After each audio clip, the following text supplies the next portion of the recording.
On my 69th birthday, my son sent me a text.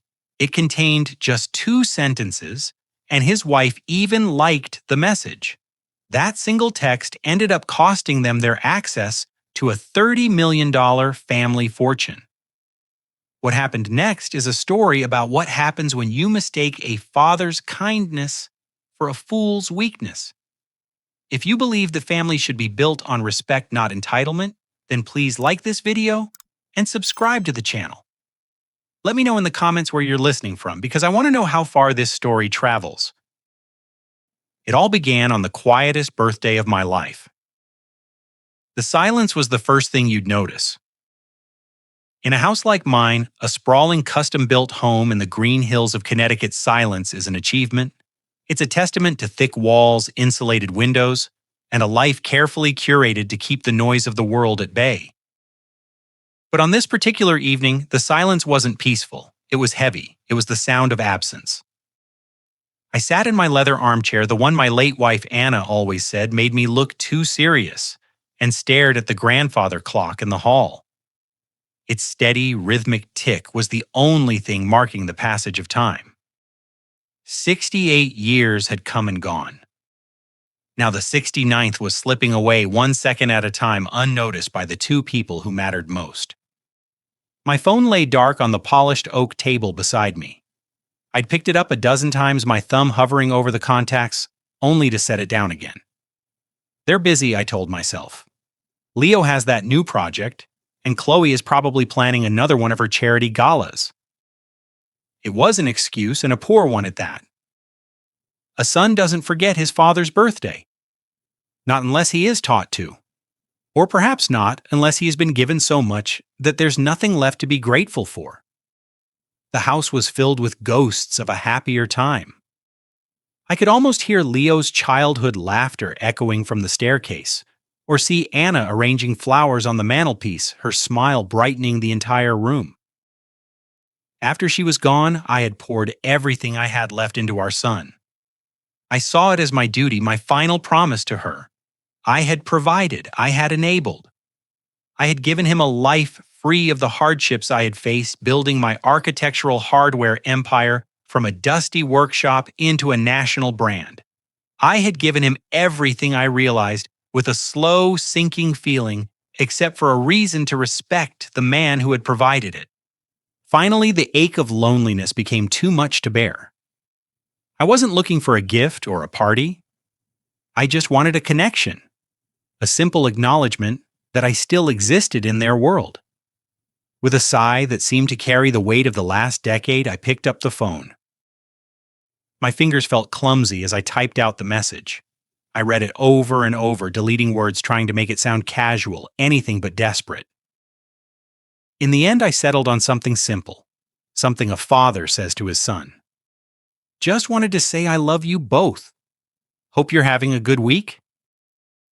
I hit send before I could second-guess myself again. For a moment, I felt a flicker of relief. The message was sent. The silence was broken. Now I just had to wait. I didn't have to wait long. Less than a minute later, my phone buzzed on the table. A surge of warmth and hope shot through me. He replied. He remembered. Maybe they were just busy. Maybe I was just an old man getting sentimental and overthinking everything. I smiled to myself as I reached for the phone, my heart feeling lighter than it had all day.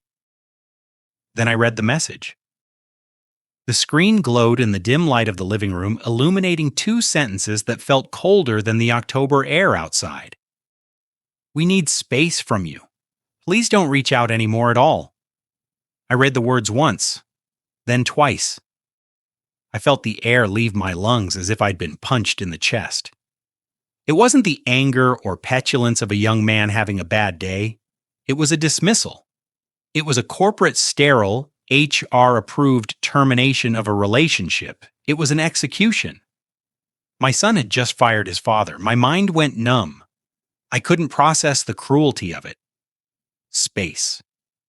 For 20 years after his mother died, my life had revolved around giving him a foundation to build his own.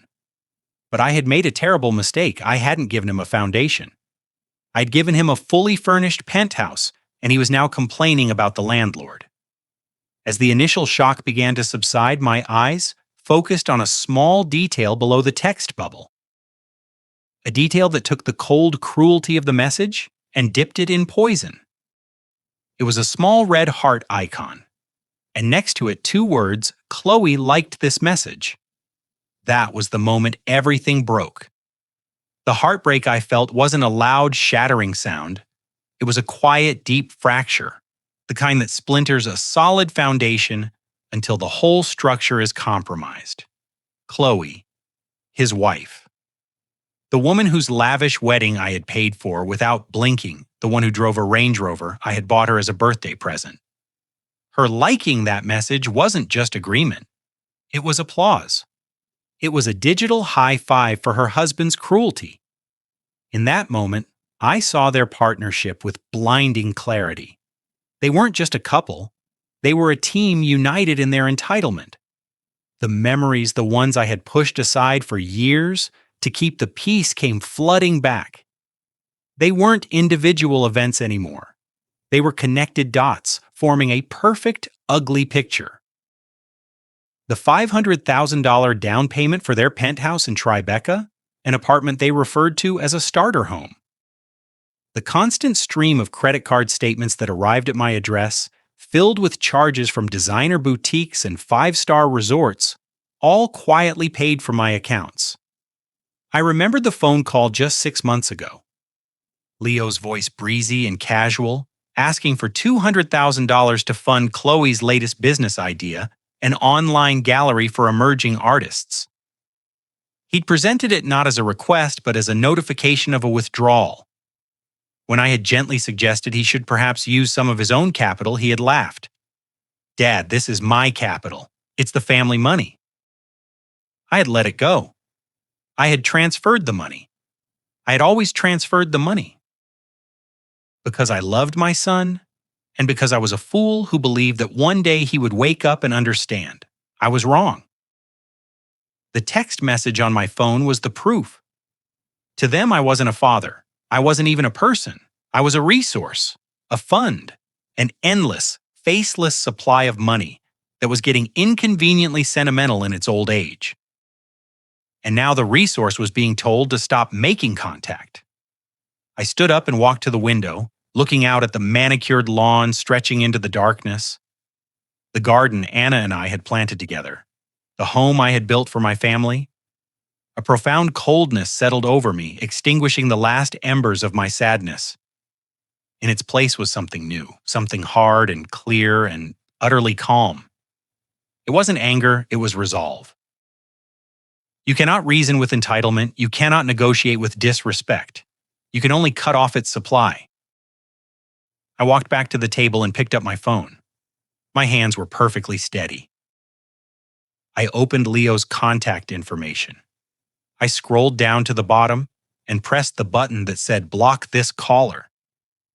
A confirmation message popped up. I pressed "Block contact" without a flicker of hesitation. Then I did the same for Chloe. The digital silence was now complete, and it was on my terms. Then I made a second call. It rang twice before a familiar professional voice answered. "David Sterling." "David, it's Elias." I said, my voice even and calm. "Sorry to call so late." "Elias?" "No trouble at all. Everything all right?" There was a note of concern in his voice. David had been my lawyer and my friend for 30 years. He had drafted my will, set up my company, and most importantly, he had set up the Thorne Family Revocable Trust. "Everything is perfectly clear," I replied. "We need to meet. First thing tomorrow morning. It's time to make some significant adjustments to the trust." The drive to David Sterling's office the next morning felt different. I wasn't driving through the familiar winding roads of my town. I was moving through a new landscape, one defined by the cold clarity of my decision. The autumn leaves, which yesterday might have seemed beautiful and melancholic, now just looked like dead things waiting to be swept away. There was no sadness left in me. There was only a quiet, resolute purpose. Sterling and Associates occupied the top floor of a glass tower in Stamford that overlooked the Long Island Sound. It was a world of quiet power, smelling of expensive leather, and old paper, a place where fortunes were protected and dynasties were managed through carefully worded documents. David was standing by his panoramic window when his assistant showed me in. He was a man tailored as sharply as his legal arguments, his silver hair perfectly in place, his suit a testament to understated wealth. He turned, and his eyes, which could dissect a contract with surgical precision, met mine. There was no pity in his gaze, only a deep knowing understanding. He gestured to one of the leather chairs opposite his vast mahogany desk. "Elias," he said, his voice calm. "Coffee?" I shook my head and sat down. "Thank you, David. I just need to get this done." He nodded slowly, taking his seat. He folded his hands on the pristine desk, a single thick file placed squarely in the center between us. He didn't ask what was wrong. He didn't offer condolences. He simply waited. He was a good friend and an even better lawyer. He knew this wasn't a social call. I explained the events of the previous night, not with the trembling voice of a heartbroken father, but with the detached precision of a client reporting a breach of contract. I told him about my 69th birthday, the silence, the simple text I sent, and the 2-sentence reply I received. I even told him about Chloe's digital seal of approval, the small heart that had felt like a stiletto blade. When I finished the silence, and the office returned, but this time it felt different. It was an assessing silence, a weighing of facts. David leaned back in his chair, his expression unchanged. "I've been waiting for this call for 5 years, Elias," he said, his voice even. "Ever since Leo's 30th birthday party, the one you hosted at the yacht club. Do you remember what he said during his toast? He thanked you for providing the seed capital for his life, as if he were a startup and you were just an early-stage investor. I knew then that he didn't see you as a father anymore. He saw you as a bank. And Chloe? She's not just a beneficiary of that bank, she's the chief financial officer." Hearing my own unspoken fears articulated so clearly by a rational man like David was a profound relief. It was a validation. It wasn't me being a bitter old man.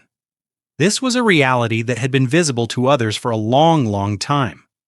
I had just been the last one to accept it. David slid the thick file across the desk. The gold lettering on the cover was stark. The Thorne Family Revocable Trust. Everything of significance is in here. He began, his tone shifting from that of a friend to that of legal counsel. The deed to their penthouse is held by the trust. The lease agreements for their vehicles are in the trust's name. Their credit lines are guaranteed by the trust's assets. And of course, the $30,000 monthly allowance is a direct disbursement from the trust. He paused, letting the weight of his words sink in. "You see, Elias, when we set this up after Anna passed, we did it to protect your assets and to make things simple for Leo when you were gone. It's a revocable trust. Think of it as a steel safe. You as the grantor filled the safe with your assets. You as the sole trustee hold the only key. You can open it whenever you want, take things out, put new things in, or change the instructions about who gets the contents. Right now, the instructions name Leo and Chloe as the primary beneficiaries. But the power, the key, it has never left your hand. You have absolute unilateral control to change any and all provisions of this trust at any time for any reason." I looked at the document at my own name printed on the cover. For years, I had seen that trust as a lifeline for my son, a way to ensure his comfort and security. Now I saw it for what it truly was, a tool, a mechanism of control that I had forgotten I possessed. I had been funding an insurgency against my own dignity with my own money. I met David's gaze.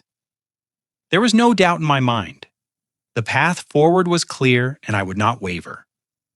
"Let's start the process." I said, my voice quiet but firm. I want them removed completely. Terminate the lease on the penthouse. Cancel every credit line. Stop the monthly disbursements effective immediately. Everything, David. I leaned forward slightly. We're turning off the supply. While I was in David's office setting the board, the first pieces were already being knocked over miles away in Manhattan. The game had begun, and my son and his wife had no idea they were even playing. I can picture the scene perfectly, as if I were a fly on the wall, because it was a scene they had performed 100 times before. Only this time, the script had been changed without their knowledge. They were having lunch at Per Se, a restaurant where the price of a single meal could feed a family for a month. It was their natural habitat, a world of hushed tones, panoramic views of Central Park, and food that was arranged more than it was cooked. Chloe was likely taking an artfully composed photo of her truffle-dusted risotto for her social media followers, while Leo swirled a $1,000 bottle of wine, pontificating to the sommelier about its subtle notes of oak and blackberry. They were performing the role of wealthy, influential people, a role they had mastered without ever having to read the source material of hard work or consequence. The meal concluded as it always did, with laughter and the quiet, respectful placement of a leather-bound bill folder on their table. Leo would have picked it up with that casual air of ownership. He had a gesture he'd learned from watching me, but without understanding the weight behind it. He wouldn't even have looked at the 4-figure total. Why would he? The money wasn't real to him. It was a concept, a river that flowed endlessly from a distant mountain he never had to climb. He would have handed the waiter his American Express black card, the one made of titanium, the one he called his heavy metal, and leaned back ready to discuss whether they should fly to Aspen or St. Bart's for the weekend. A few minutes would have passed. Long enough for the conversation to resume, long enough for the performance to continue. Then the waiter would have returned to the table, his expression a perfect professional mask of apology. "I'm very sorry, Mr. Thorne," he would have said, his voice low. "But the card has been declined." Leo's first reaction would have been a short, incredulous laugh. "Declined? That's impossible. Run it again. Your machine must be acting up." It was a statement of fact, not a request. In his world, that card did not decline. The universe did not operate that way. Chloe would have looked annoyed, bothered by this small, vulgar tear in the fabric of their perfect afternoon. The waiter would have obliged, of course. He would have returned a minute later with the same result. "My apologies again, sir. It seems there is an issue with the card. Perhaps another form of payment?" The annoyance on Leo's face would now be mixed with a flicker of genuine embarrassment. He was being challenged in his own arena. He would have pulled out a second card, a platinum Visa, with a dismissive wave. "Here, this one has no limit." But it did have a limit, a new one set to 0. The waiter's third trip to the table would have been more somber. The professional smile was gone, replaced by a look of cautious concern. Chloe, sensing a real problem, would have stopped scrolling through her phone. "Leo, what is going on?" she'd hiss. She would then offer her own card, a sapphire reserve, with a look that dared the universe to decline it too. It was declined. The table, once a stage for their affluence, was now an island of quiet, escalating panic. The laughter was gone. Their voices were now urgent whispers. "What is happening?" Chloe would demand. "Did you miss a payment?" "Of course I didn't miss a payment." Leo would snap back, his confidence completely shattered. "My father's office handles all of it. It's all automated through the trust. It's impossible." That word again. Impossible. The word of a man who had never faced a closed door. He'd pull out his phone, a desperate attempt to restore order to his crumbling reality. "I'm calling Dad. There's been some kind of massive screw-up at the bank." He would tap the screen, bringing my contact photo up. He would press the call button and raise the phone to his ear, expecting to hear the familiar ring. But there would be no ring. Just the flat, immediate silence of a call that goes straight to voicemail. His brow would furrow in confusion. He would try again. Same result. The connection was instantly severed. A cold dread would begin to creep into his expression.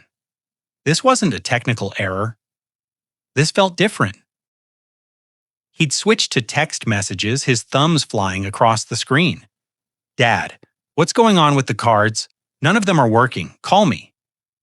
He would hit send, expecting the blue bubble to appear with the word delivered beneath it. Instead, a green bubble would pop up, and underneath it a small damning notification. In red letters, "Message failed to send." He would stare at it, his mind refusing to connect the dots. Then he'd try again. And again.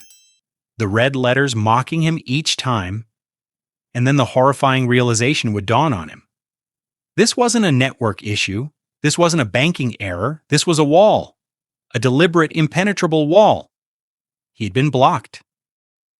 "He blocked me," he would whisper, his voice hollow with disbelief. "My own father blocked my number." Chloe's face would have turned pale beneath her expensive makeup. The problem was no longer about paying for lunch. It was existential. Why would he do that? "What did you do?" she would ask, her voice sharp with accusation. "I didn't do anything." He'd insist, his mind racing, trying to find a reason, an explanation for why the world had suddenly turned upside down. We told him we needed some space. The absurdity of the situation would have hit them then. Stranded in one of the most expensive restaurants in New York, unable to pay. "How are we going to pay for this?" Chloe would whisper frantically, looking around to see if anyone was watching their little drama unfold. "The mortgage payment is due on the first Leo, and the lease on my Range Rover. What are we going to do?" A desperate hope would flicker in Leo's eyes. "The allowance," he'd say. "The $30,000. It was due yesterday. It has to be in the checking account. It's automatic." "Then check it," Chloe would command. "Check it now." With trembling hands, Leo would have opened his banking app, his face illuminated by the pale blue light of the screen. He would stare at the balance, his expression slowly turning from panic to utter despair. He'd look up at his wife, his face ashen. "It's not there." He'd say the words barely audible. The transfer never came. In the days that followed my meeting with David, my silence became my primary weapon. It was not a passive absence of sound. It was an active, strategic presence. While my son and his wife were screaming into a void, my life became more peaceful than it had been in years. I tended to my garden. I spent afternoons in my woodshop, the scent of fresh-cut cedar filling the air. I read the books I'd been meaning to get to for years. I did not check my phone obsessively. I did not wait for an apology. I had made my move on the chessboard, and now I simply let the consequences ripple outwards, knowing they would find their targets with perfect accuracy. The first ripple hit their home life. I could picture Chloe dressed in her $200 yoga pants, waiting for the weekly cleaning service to arrive. She would have grown impatient, tapping her foot on the polished hardwood floors she had never once cleaned herself.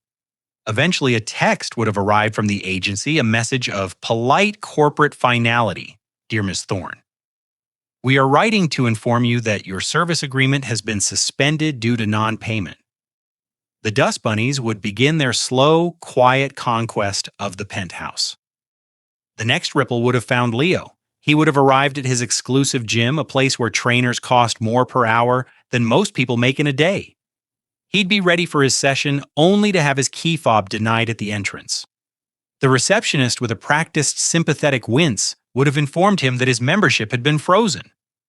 For a man like Leo, whose identity was built on a foundation of effortless access, A closed door is not just an inconvenience, it's an insult to his very being. Then the smaller daily comforts would have vanished. The curated boxes of organic pre-portioned meals would stop appearing at their doorstep. They would be forced to navigate a grocery store, a place they probably viewed with the same anthropological curiosity as a museum. The automatic payments for their wine club subscription, their streaming services, their dog walker, one by one, the invisible pillars holding up their effortless life began to crumble. The world they knew was being unplugged circuit by circuit. And that is when the next phase began the liquidation. Pride is a luxury item, and theirs was the first thing they had to sell. I can imagine the tense, bitter conversations in their once perfect apartment. Chloe, her eyes filled with a rage, born of fear, pulling out the designer handbags I had bought her, each one a symbol of a life that was evaporating before her eyes. Leo, his hands trembling slightly, taking off the Swiss watch I had given him for his 30th birthday. They wouldn't go to a common pawn shop. Their pride wouldn't allow it. They would have visited high-end consignment boutiques on Madison Avenue pretending they were simply curating their collection, all while desperately hoping the check would be large enough to cover next week's expenses. The very gifts I'd given them out of love were now being converted into survival cash. The irony was as sharp as it was painful. Their arrogance, once a fortress, was now just rubble. In its place, a raw, primal fear began to grow. The world, for the first time in their lives, was not bending to their will. The safety net they had taken for granted, the one they never even acknowledged, was gone. They were in a free fall, and the ground was rushing up to meet them. Fear is a powerful teacher. It's the one lesson I realized I had failed to give my son. And now the world was teaching it to him for me. Their attempts to reach me became more frantic. My phone, which I kept on silent in my study, became a silent testament to their desperation. Unfamiliar numbers would flash on the screen. I'd let them go to voicemail. An hour later, I would listen. It was always Leo, his voice tight, with a forced, artificial calm. "Dad, it's me. I'm calling from a friend's phone. Pick up. This isn't funny anymore. We need to talk." The word need was still there. He still believed he was in a position to make demands. More calls came.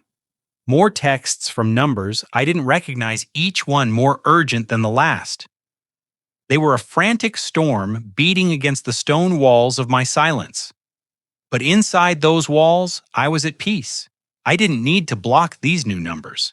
My silence was the only block necessary.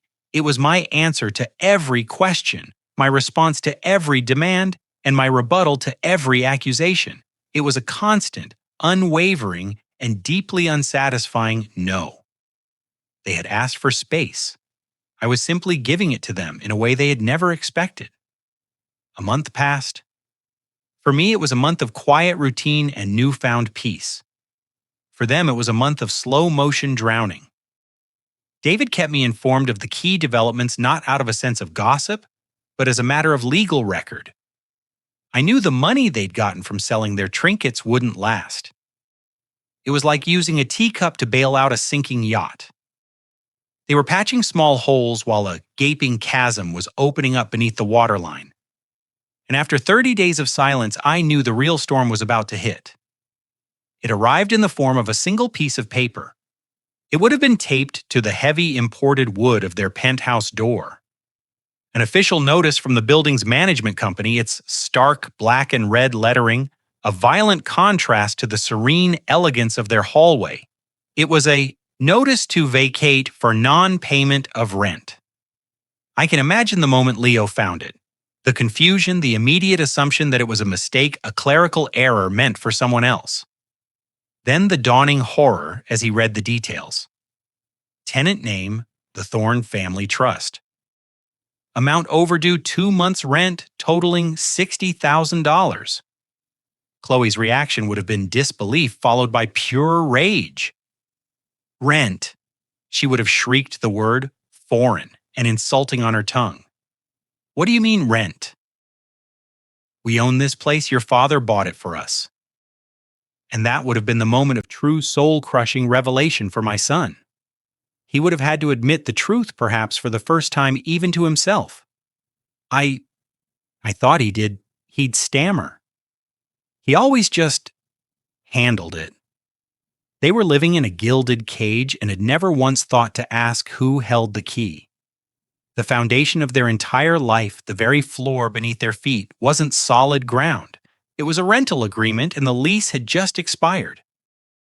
The security they had felt was an illusion, and it had just vanished. As if the universe had decided to choreograph their downfall with maximum efficiency, the second blow landed that very same afternoon. Reeling from the eviction notice, their world shrinking to the four walls they had less than 30 days to vacate, Chloe must have decided she needed to escape. Maybe she was going to a friend's house to complain or to her mother's to cry. She would have stormed out of the building, her face a mask of fury, and walked towards the spot where she always left her white Range Rover. But the car wasn't there. In its place was a tow truck, its yellow lights flashing with a kind of cheerful indifference. Her car, her status symbol, the vehicle she had so proudly featured in her social media posts, was already hooked, its front wheels lifted ignominiously off the pavement. A man in a jumpsuit with a clipboard would have met her protests with a shrug. He had the paperwork. The vehicle was being repossessed. Lessee, the Thorne Family Trust. Account status delinquent. This wasn't a private failure, this was a public spectacle. The doorman, who had for years rushed to open her door, would have watched with a carefully neutral expression. Neighbors would have peered from their windows. It was the ultimate social humiliation, a real-time downgrade of her entire existence, played out on the streets of Manhattan. She could scream, she could threaten, she could cry. It wouldn't matter. The man with the clipboard held all the power. The truck would have groaned, pulled away from the curb, and taken the last vestige of her curated life with it. That was the breaking point. The 1-2 punch of losing their home and their transportation in the span of a few hours shattered whatever composure they had left. Panic in the face of a declined credit card is one thing. The terror of impending homelessness is another entirely. A person's true character isn't revealed in comfort. It's forged in crisis. I had provided my son a lifetime of comfort. Now the crisis would finally reveal the man I had raised. Their options had dwindled to nothing. They had no allies to call, no hidden funds to access. There was only one car left, Leo's sedan. And there was one last desperate and foolish idea.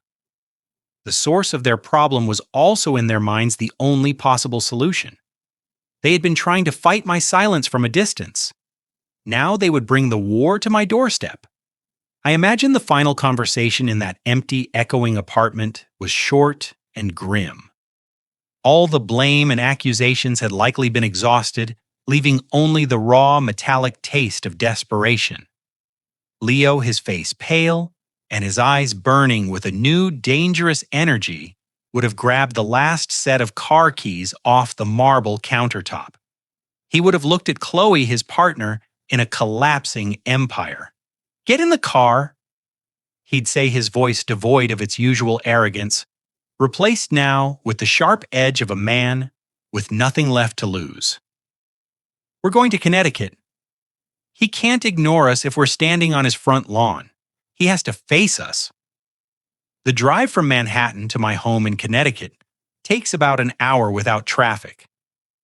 For them, I imagine it was an hour filled with a volatile mix of rage, fear, and a desperate, flickering hope that a face-to-face confrontation could change things. They still operated under the delusion that their presence, their emotions held some power over me. They were coming to my home to make a scene, believing that shame or guilt would be the key to opening the vault. They failed to understand that the man they were coming to see no longer lived there. I was in the rose garden when they arrived. My security system had given me a quiet, discreet notification on my watch a few minutes earlier. vehicle approaching. I didn't need to check the cameras. I knew who it was. The garden was my sanctuary, the place Anna and I had designed together decades ago. Each rose bush had a name, a history. Tending to them was a form of meditation, a slow, deliberate act of creation and maintenance. That day I had put on my noise-canceling headphones, selecting a playlist of Bach's cello suites. The rich, orderly music filled my head, a perfect soundtrack for the task at hand. The world outside that music, outside the 10-foot stone wall that surrounded my property, simply ceased to exist. I knew they were at the front gate. I could imagine the scene without seeing it. Leo's hand jabbing at the intercom button with increasing force. Chloe pacing on the gravel driveway, her expensive shoes ill-suited for a battle she was about to lose. They would have been met with the same thing that had tormented them for the past month: absolute impenetrable silence. The intercom would not buzz. The gates would not open. From the edge of the garden, through a carefully trimmed hedge, I had a clear view of the road leading to the house. I watched as they abandoned the gate and began to walk the perimeter of the wall, looking for a weakness a way in. They looked like castaways searching for a breach in the cliffs of an unbreachable island. Eventually, they reached a section where the ornamental iron fence gave them a view of the backyard. And that's when they saw me. I could feel their eyes on me. It was a tangible thing, a prickling on the back of my neck. I knew they were there, standing just 100 feet away, their faces likely pressed against the cold iron bars. I did not turn. I did not acknowledge them. I focused on the task at hand. I selected a hybrid tea rose, a deep crimson one named Mr. Lincoln. I inspected its leaves for any sign of black spot, my movements slow and methodical. I chose my pruning shears, the steel glinting in the afternoon sun, and made a clean, precise cut just above a 5-leaflet stem. This was the true confrontation. Not a shouting match, but a demonstration. My peace against their chaos, my silence against their noise, my closed garden against their collapsing world. They began to shout. I couldn't hear the words, of course. Through the masterful layers of Bach, their frantic cries were reduced to a faint, irrelevant buzzing like distant insects. But I could see them. I could see Leo's face, red and contorted with rage. I could see Chloe's frantic gestures, her hands pleading one moment and balled into fists the next. They were putting on a grand performance of desperation, but the audience couldn't hear them. They were screaming into a soundproof room. Their power, the emotional leverage they had always held over me, was gone. Their words, which had once been able to cut me to the core, could no longer even reach my ears. They must have gone on like that for 10 minutes, their energy eventually giving way to a ragged, hopeless exhaustion. And that's when the security car arrived. My system is programmed to automatically alert the local patrol if the gate intercom is pressed more than 5 times in a minute, or if a vehicle lingers for more than 10. A sleek black sedan with the logo of the security firm on its side pulled up quietly behind their car. A uniformed officer, a man named Marcus, who had patrolled this neighborhood for years, got out. He was the embodiment of professional calm. He didn't rush or escalate the situation. He simply walked over to them, a polite but immovable presence. I couldn't hear the exchange, but I could read the body language. Leo's initial aggressive posture, Chloe's tearful, dramatic appeal, and Marcus's patient, unshakable stance. He would have listened, nodded, and then quietly informed them that they were on private property and had been asked to leave. They were no longer the son and daughter-in-law of the owner. They were trespassers. The defeat was absolute. There were no more cards to play. They slumped back to their one remaining car, all the fight gone out of them, and drove away. Marcus's car waited until they were out of sight before pulling away itself. The silence returned, this time deeper and more complete. Only then did I turn. I took off my headphones, and the sound of the real world rushed in the gentle breeze, the chirping of a finch in the oak tree. I walked over to the Mr. Lincoln rose bush. I snipped the perfect deep red bloom I had just pruned and held it, its fragrance rich and complex. I had weathered their final desperate assault without raising my voice, without taking a single step outside my garden. I had won not by fighting back, but by simply refusing to be part of their storm. The drive back to the city must have been a long and silent one. Their final desperate gambit had failed in the most humiliating way possible. They had brought all their fury and desperation to my door, and had been turned away not by an angry confrontation, but by a wall of serene indifference. They had been dismissed.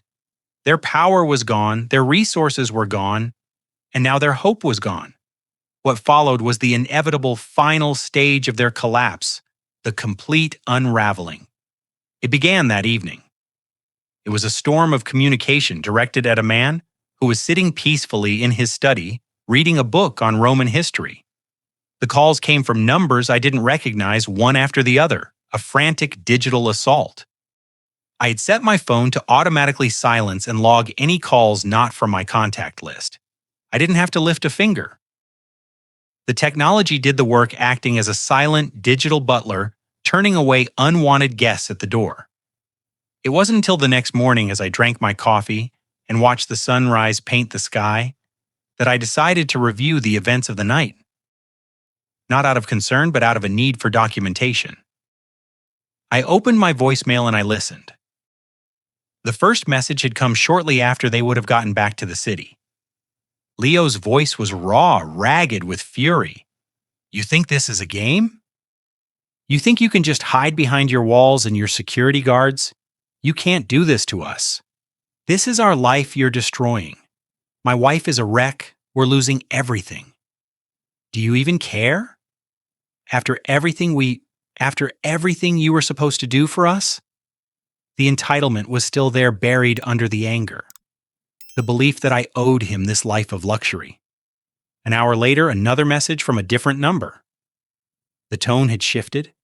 The anger was gone, replaced by a syrupy, cloying layer of fake concern. It was a performance, and a bad one at that. "Dad, it's me. Leo. We're worried about you. Seriously. Not answering your phone, hiding away in your garden. It's not like you. We're worried about your health. Are you okay? Are you lonely? Please just let us know you're safe. That's all we want." I shook my head slowly at the transparent manipulation. They weren't worried about my health. They were worried about the health of their bank account.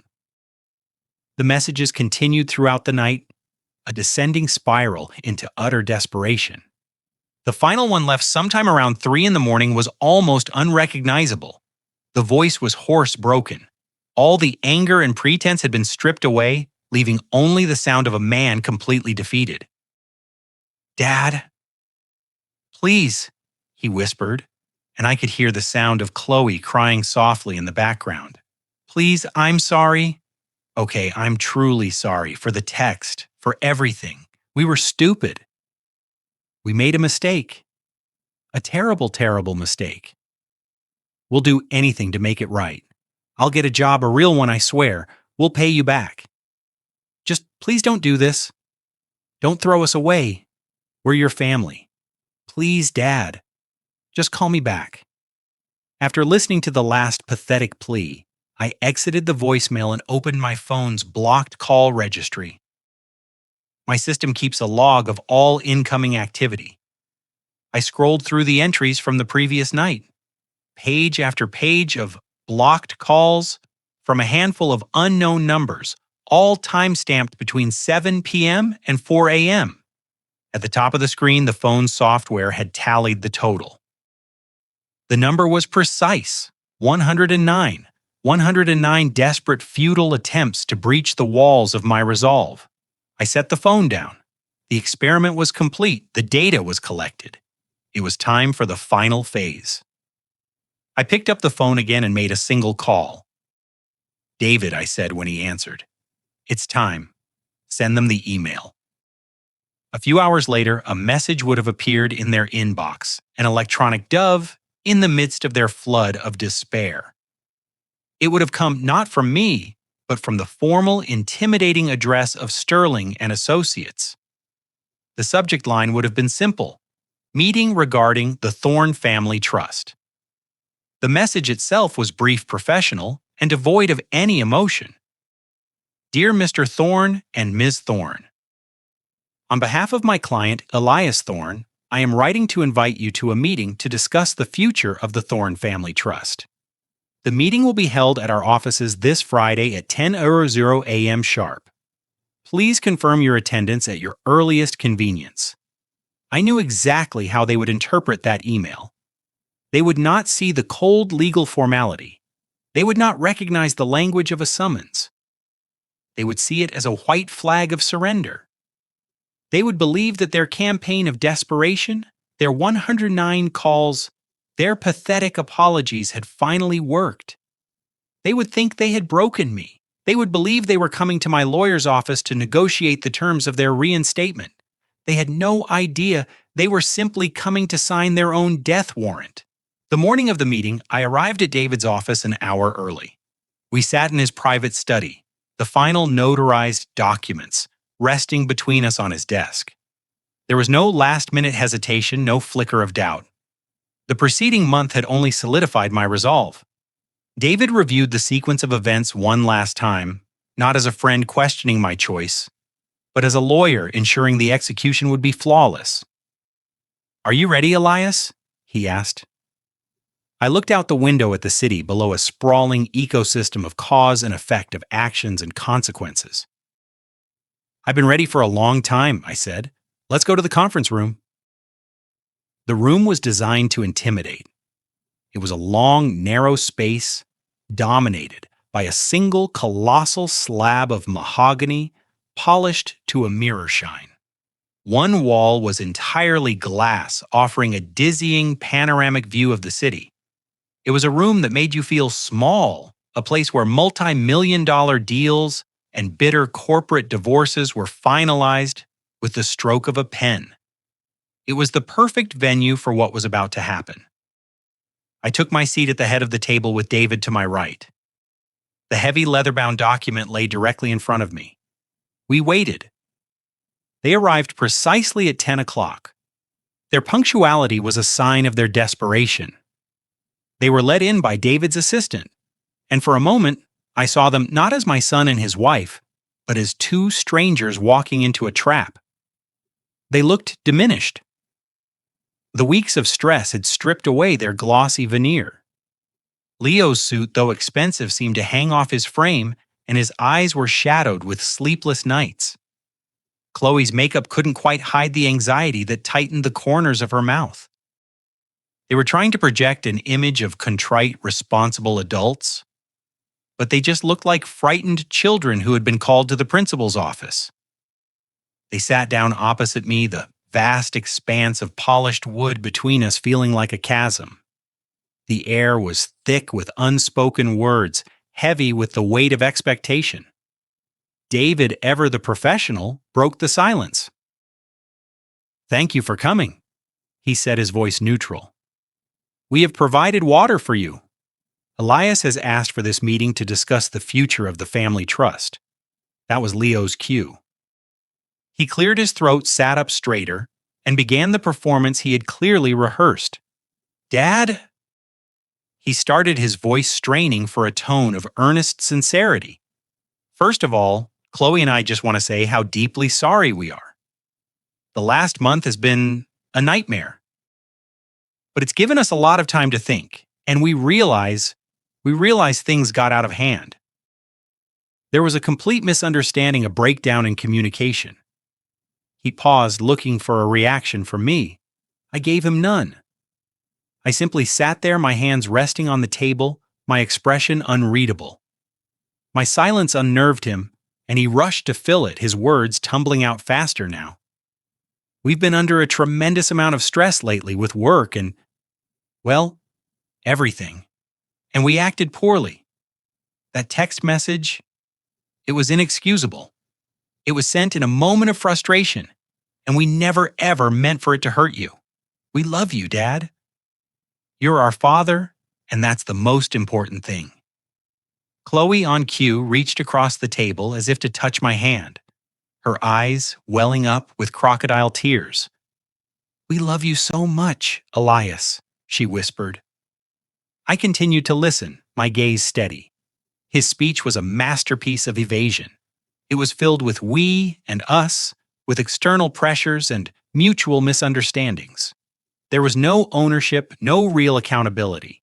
He wasn't apologizing for what he did. He was apologizing for how I had reacted. He was apologizing because he was desperate, because his entire world had been taken away, and he wanted it back. He spoke for another 5 minutes, his monologue winding through a maze of flimsy excuses and hollow promises about how things would be different from now on. When he finally sputtered to a stop, the silence that fell upon the room was even heavier than before. He looked at me, his eyes pleading, searching for a sign of forgiveness, a crack in my resolve. He was waiting for a conversation, a negotiation. He was expecting me to list my grievances, to demand new terms, to engage in the familiar emotional dance we had done so many times before. I let the silence stretch, letting their discomfort build to an almost unbearable level. Then, with a slow, deliberate motion, I placed both my hands on the leather-bound document in front of me. The sound of my palms on the smooth cover was the only noise in the room. I did not raise my voice. I did not argue with his points or dissect his insincere apology. There was nothing left to debate. I pushed the document forward. It slid across the mirror-like surface of the table, its weight making a soft hissing sound as it traveled the distance between us. It came to a stop directly in front of Leo. He stared down at it as if it were a venomous snake. Then, for the first time in the meeting, I spoke. My voice was calm, level, and completely devoid of the emotion he had been trying so hard to provoke. "Thank you for sharing that, Leo," I said. "I have listened. Now I would like you to look at this." I tapped a finger on the embossed gold lettering on the cover. "This is the amended and restated Thorne Family Revocable Trust. I believe it will answer all of your questions about the future." With trembling hands, Leo reached for the document, Chloe leaning in so close their heads were nearly touching. They opened the leather cover. I watched them as their eyes scanned the dense pages, flitting past the complex legal jargon, the paragraphs of impenetrable lawyer speak. They weren't reading for comprehension. They were searching for the numbers for the familiar clauses that had been the bedrock of their entire adult lives. Their fingers fumbled as they turned the pages, a frantic search for a reality that no longer existed. I decided to guide them. My voice cut through their panicked silence, calm and clear. "You can turn to page 12, I said. Section 3. It's the section on primary beneficiaries. I believe you'll find it has been simplified." Leo's finger traced the lines of text, his breathing growing shallow. I gave him a moment to find it. Then I continued laying out the facts with the dispassionate precision of a surgeon announcing a terminal diagnosis. "As you can see," I explained Clause 3.1, which previously named you Leo and you Chloe as the sole and primary beneficiaries of this trust, has been legally and irrevocably removed. Chloe let out a small choked sound. Leo just stared at the page, as if willing the words to rearrange themselves. "Furthermore," I continued, my voice unwavering, Clause 3. "To the provision which stipulated the terms of the monthly $30,000 allowance and the payment of all associated credit lines and leases has been deleted in its entirety. There are no longer any financial provisions for either of you in this document." The silence in the room was absolute. The only sound was the faint hum of the city traffic far below. Finally, Chloe looked up, her face a mask of utter disbelief. The question she asked was the last gasp of her lifelong entitlement, the final dying twitch of a worldview that had just been rendered extinct. "So," she stammered, her voice a reedy whisper. "So where does the money go?" I allowed myself a slow, deliberate motion. I turned a page in my own copy of the document, the crisp sound of the paper echoing in the quiet room. An excellent and practical question, Chloe, I said. If you will both turn to page 15, you'll find the new Clause 4.1. It outlines the trust's revised primary directive and sole beneficiary. They fumbled to the page. They saw the new title, the new name, but they didn't understand. So I told them. The entirety of the trust's assets, an estimated $32 million, will now be transferred to establish a new perpetual endowment. It will be called the Thorn Next Generation Scholarship. Before they could even process the name, David Sterling spoke, for the first time his voice, adding a layer of cold, legal finality. The scholarship, David clarified reading from a summary sheet, is a full-ride endowment in perpetuity. It will cover all tuition, room, and board for students from low-income backgrounds who have demonstrated exceptional merit and wish to pursue degrees in business administration and industrial design at Connecticut State University. David's words hung in the air, each one a hammer blow. I let the silence stretch for a beat, and then I delivered the final, fatal twist. I looked directly at my son. The boy I had raised the man he had become, the failure he had chosen. "That's the school you dropped out of, Leo," I said, my voice perfectly level. After I paid for 2 full years, I thought it was about time someone actually graduated from there with a Thorn family investment. And that was it. The collapse was total. Chloe made a sound like a wounded animal. Leo's face, already pale, drained of all remaining color. He looked not just beaten, but erased. It wasn't just that the money was gone. It was that his greatest personal failure, the opportunity he had squandered out of laziness and arrogance, had been taken from him and immortalized as a monument to someone else's success. The foundation of his new life would be built upon the rubble of his old one. It was a perfect, inescapable, and legally binding form of poetic justice. They hadn't just lost their future, they had lost their past. 6 months later, I stood at a podium in a university auditorium. The air didn't smell of expensive perfume and catered food, but of old books and fresh paint and limitless potential. I wasn't surrounded by the wealthy and the powerful, but by students and their families, their faces bright with a pride that money could never buy. I looked happier, healthier, and more at peace than I had in 20 years. This was the inaugural award ceremony for the Thorn Next Generation Scholarship, and I was giving the keynote address. I spoke about my own life, about starting a business in a dusty garage with nothing but a set of tools and an idea. I spoke about the dignity of work, the value of a second chance, and the difference between a price tag and true worth. A legacy, I told them, is not what you leave for people, it's what you leave inside of them. As I looked out at the faces of the young, ambitious students who would now have the opportunity my own son had thrown away, I knew I had finally made a sound investment. At that same moment across the state, my son was learning the language of consequence, a language I had failed to teach him. In a short, silent scene, you could see his new life. The sprawling penthouse was gone, replaced by a small 2-bedroom apartment above a laundromat. The expensive suits were gone, replaced by the high-visibility vest of a logistics coordinator. I saw him on a loading dock, a clipboard in his hand, looking tired but focused, his shoulders squared with a responsibility he had never known. And Chloe, her social media empire a distant memory, was now managing a boutique clothing store in a suburban mall. I saw her patiently folding sweaters, her expression strained but resilient. The false glamour of her old life replaced by the stark reality of an hourly wage. Their life was no longer beautiful or easy. It was difficult, it was a struggle, and for the very first time, it was theirs. Their relationship, I imagined, was a tense and fragile thing, but it was being rebuilt on the solid, unforgiving ground of reality. As I finished my speech and the applause filled the auditorium, my final thoughts were a quiet voiceover, a letter to the past. I had spent 30 years of my life writing checks. I finally realized it was time to start building a legacy. The last and most important gift I ever gave my son wasn't money. It was the very thing he had so cruelly asked for. It was space.